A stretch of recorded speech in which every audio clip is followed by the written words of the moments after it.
Off the top at 5:30, a Fort Lauderdale mom says she has been battling mold in her apartment for 6 years, claiming the property management is giving her the runaround, which they deny.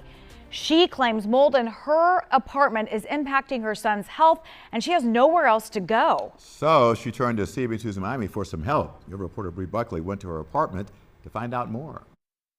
The mold is here. Madeline Willis says she has lived here in the Dr. Kennedy homes in Fort Lauderdale since 2018.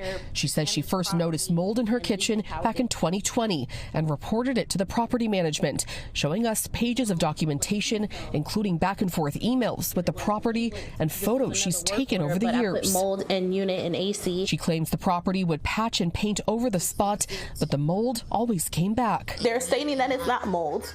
I got a second mold test in May after they came here. They did an air quality test. They confirmed that it's mold in my apartment. Willis says she hired a mold inspector twice. Their results here show high levels of mold.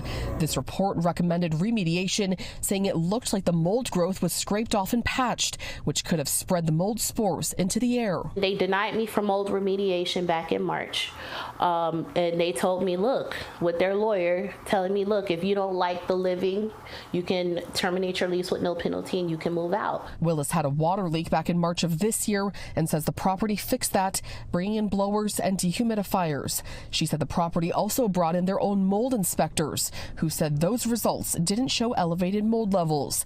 In an email, the property's lawyer told CBS News Miami no mold has ever been discovered in Miss Willis's apartment, and she can voluntarily terminate her lease without penalty. A letter from management's lawyer to Miss Willis stated that their inspections and mold testing did not reveal elevated mold or, quote, actionable mold condition, adding that leaving windows open during periods of high heat and humidity may promote mold growth. Willis says her toddler has developed respiratory issues, showing us these letters from her son's pediatrician, who believes it could be from the mold. Due to lack of funds, I can't move. As a mother, I can't do anything.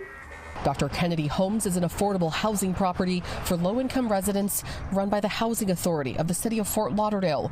Willis says it's tough to find vacancies in other low-income properties and now feels like she's being forced out with nowhere to go. I'm stuck here, and no one has rent that's $1,200 now.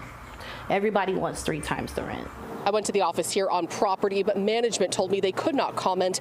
I also emailed the Housing Authority of the city of Fort Lauderdale, but they did not make anyone available for an interview before our deadline. In Fort Lauderdale, Bree Buckley, CBS News, Miami.